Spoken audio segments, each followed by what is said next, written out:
இன்றைக்கி செவ்வாய்க்கிழமை சுக்கிரகோரை 6 to 7 மணிக்கெல்லாம் சாமி கும்பிட்டாச்சு. காலையில் நேரமே எந்திரிச்சு வாசல் தொளிச்சு கோலம் போட்டுட்டு அப்படியே பூஜை ரூமுக்கு வந்தாச்சு. 6 வெற்றிலை காம்புகள் கிள்ளிட்டு சந்தனங்குமம் வச்சுக்கிருவோம். நெய் தீபம் ஏற்றிக்கிருவோம் அகல் விளக்கில்.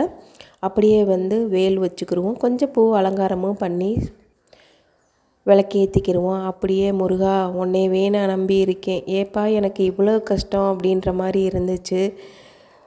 கடவுளை அதிகமாக கும்பிட்றவங்களுக்கு கஷ்டத்தை அதிகமாக கொடுக்குற, நீ தாங்குவியா தாங்க மாட்டியா அப்படின்ற மாதிரிதே இருக்குது. எல்லாரும் சொல்கிறாங்க 9 வாரம் விளக்கு போட்டாலே நான் நினச்ச காரியம் நடந்துருச்சு அப்படின்னு. நான் என்னப்பா உன்கிட்ட பெருசாக கேட்டேன், ஏன் இவ்வளவு சோதனை கொடுக்குற? என்னோடய வெற்றிக்கு பின்னாடி நீதே இருக்க அப்படின்னு நான் நிறைய நினச்சிக்கிட்டே இருக்கேன். இருந்தாலும் கஷ்டங்களையும் கொடுக்க கொஞ்சம் சந்தோஷத்தையும் கொடுக்குற முருகா, ஏண்டா இவ்வளவு சோதனை அப்படின்ற மாதிரி இருக்குது.